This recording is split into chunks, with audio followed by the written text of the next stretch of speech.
एक गांव में राकेश उसके माता शकुंतला, पिता चंद्रैया और पत्नी कीर्तना के साथ एक घर में रहता था। राकेश नौकरी करते हुए उसकी परिवार का देखभाल करता था। जब राकेश का नौकरी दूर के दूसरे गांव में लग गया तो उसके साथ ही सभी को जाना पड़ा था और इसीलिए सब रेलवे स्टेशन जाके ट्रेन चढ़ते हैं। उनके भोगी में एक अकेली औरत के अलावा और किसी को ना देख वो आश्चर्यचकित होते हैं। सुनिए, इस भोगी में सिर्फ वो औरत का होना थोड़ा अजीब नहीं है? पता नहीं कीर्तना, मैं भी वही सोच रहा हूँ। खाली भोगी का फायदा तो ये है कि हम आराम से बैठ सकते हैं, इसीलिए ज्यादा सोचो मत। चलो जाकर बैठ जाते हैं। ऐसे उसके कहने पर सभी बैठ जाते हैं। राकेश, इतने दिन हम इस गांव में खुशी से रह चुके, काश हमें इस नए गांव को जाने की जरूरत नहीं होती। काश तुम्हारा नौकरी वहां नहीं लगा होता। पापा, कम से कम हम सब तो साथ में ही रह रहे हैं ना, खुश रहेंगे। आप ज्यादा सोचो मत। वहां बैठी औरत कौन है? अकेली क्यों बैठी है और कहाँ जा रही होगी? मुझे एक बार उसके पास जाकर पूछना होगा। और ऐसे वो उस औरत के बारे में सोचती रहती है। माँ, हमारी बातें सुने बिना आप क्या सोच रहे हो? हाँ वो कुछ नहीं बेटा, बस यही सोच रही हूँ कि वहाँ बैठी अकेली औरत कहाँ जा रही है। एक बार मैं उसके पास जाके आती हूँ। तब शकुंतला उस अकेली औरत के पास जाके उसके बगल में बैठ जाती है।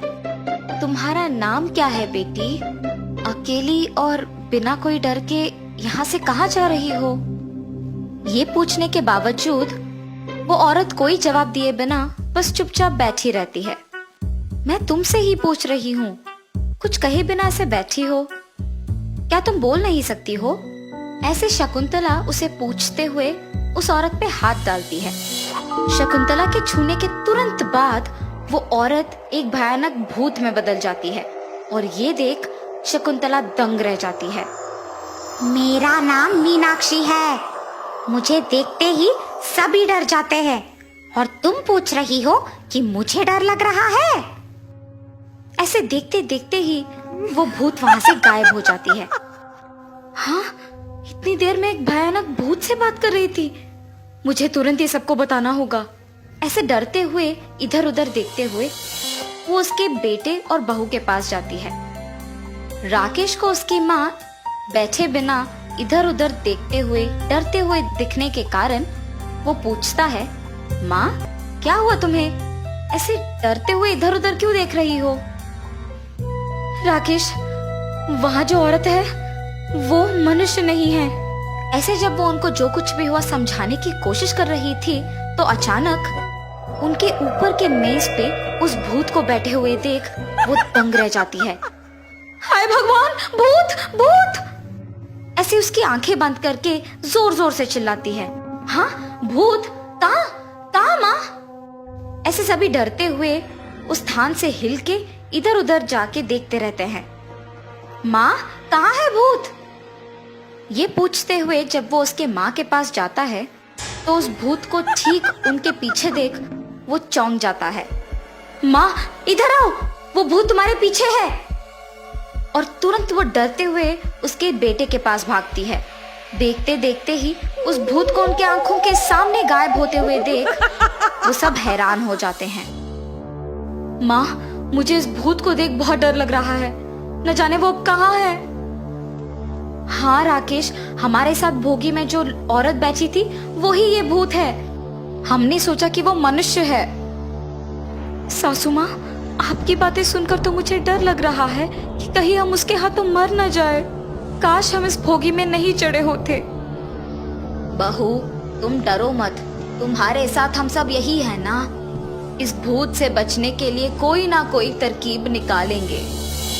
और ऐसे सभी सोच में पड़ जाते हैं। हाँ, अगर हम इस भोगी से दूसरे भोगी चले जाएं, तो वो भूत हमारे पीछे नहीं आ सकती ना। इसलिए हम चारों को इस भोगी के या तो इस तरफ या उस तरफ जाना होगा। अब इस भूत से बचने का यही एक तरकीब है।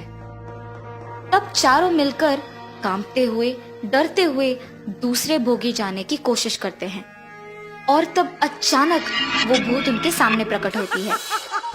भूत को देख वो दूसरे दिशा की ओर भागने लगते हैं और तब वो भूत दो में बदलकर उनके सामने प्रकट होती है। जब वो देखते हैं कि दोनों दिशाओं में एक प्रकार के दो भूत हैं, तो वो डर के मारे कांपने लगते। अब वो भूत राकेश और चंद्रैया की गला को जोर से पकड़ लेती है। कौन हो तुम? क्यों हमारा गला जोर से पकड़ रही हो? कृपया हमें कुछ मत करो, हमें छोड़ दो। पति और बेटे को छोड़ो, छोड़ो उन्हें। सबकी बातें सुनकर वो भूत उन दोनों का गला और जोर से पकड़ने लगती है। बहुत कोशिश करने के बाद वो दोनों उस भूत की पकड़ से छुटकारा पाते हैं। उस भूत को जोर का धक्का देते हैं, उस कारण वो भूत नीचे गिर जाती है। राकेश, उस भूत के उठने से पहले हमें यहाँ से भाग जाना होगा। चलो। हाँ पापा, चलो चलो, सब चलो यहाँ से। ऐसे जब वो भागते हुए दूसरे बोगी में प्रवेश करने की कोशिश करते हैं, तो वहां की दरवाजा को बंद देख वो सब निराश होते हैं।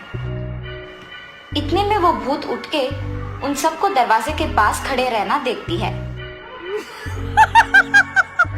तुमने सोचा कि तुम लोग मुझसे बच पाओगे? तुम लोग इस भोगी से कहीं नहीं जा पाओगे। ये कह के वो भूत उनके पास जाने लगती है। उस भूत को उनके पास आते देख वो बहुत डर जाते हैं। कोई है? सुनिए, हमें बचाइए, इस भयानक भूत से हमें बचाइए, दरवाजा खोलिए। वो उस दरवाजे को खड़खड़ाने की कोशिश करते हैं और खोलने की लाख कोशिशें करते हैं। इतने में वो भूत उनके पास आते रहती है। अचानक वो दरवाजा खुल जाता है। तुरंत वो सब उस भोगी में घुस के उस दरवाजा को बंद कर देते हैं ताकि वो भूत उसके अंदर ना आए। शाम को जब ट्रेन रुक जाती है तो वो सब ट्रेन से उतर जाते हैं।